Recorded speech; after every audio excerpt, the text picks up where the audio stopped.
Let's finish by talking about the 3 C's of discipline. These are so important and helpful because it's practical for you guys to apply discipline in your own homes.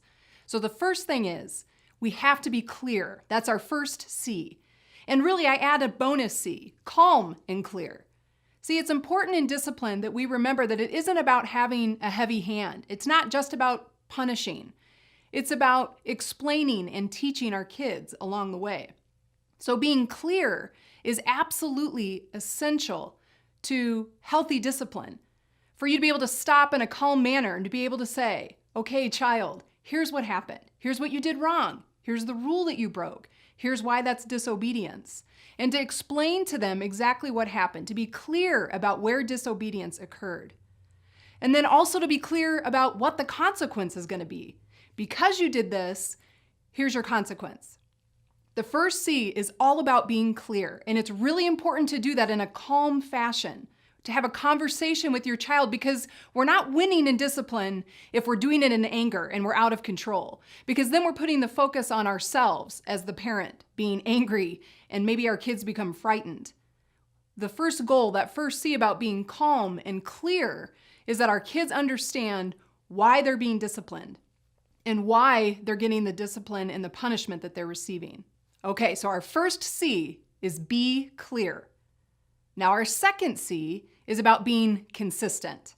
And boy, is this one hard as a parent. I don't know about you, but there are many days that my energy level is low, and to be consistent every time with my kids takes a lot of effort on my part and that of my husband. But that second C of being consistent is so important. First, parents, you guys need to be consistent by being on the same page.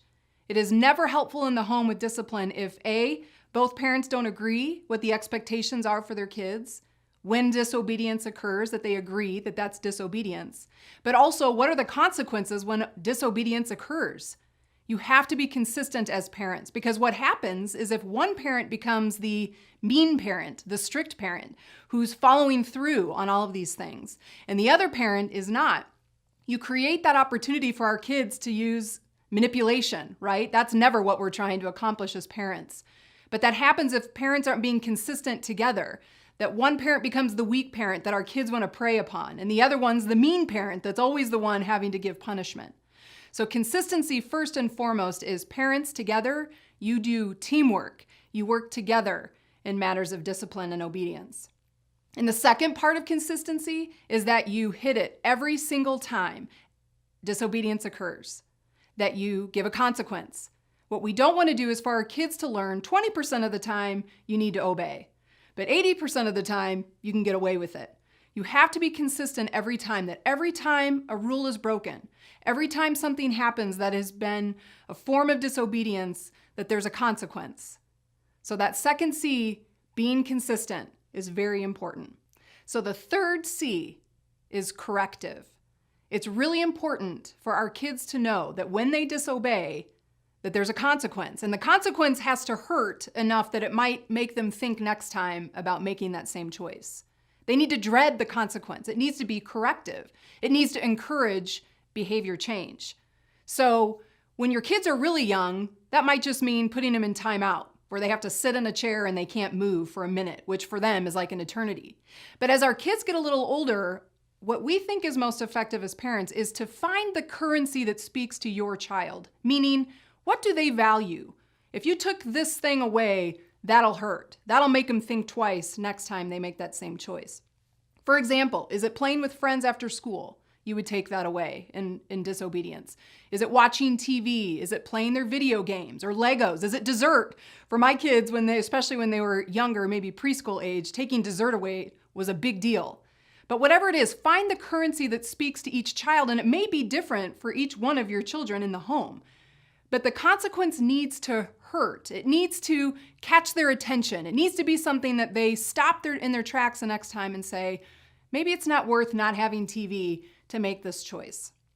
So remember that it's important that discipline is corrective.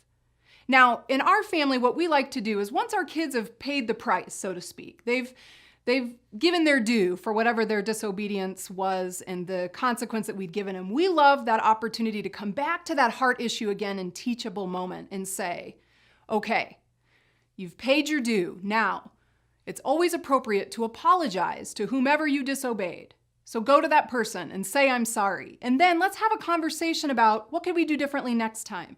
So it gives them an opportunity to not stay in that place of shame and in trouble.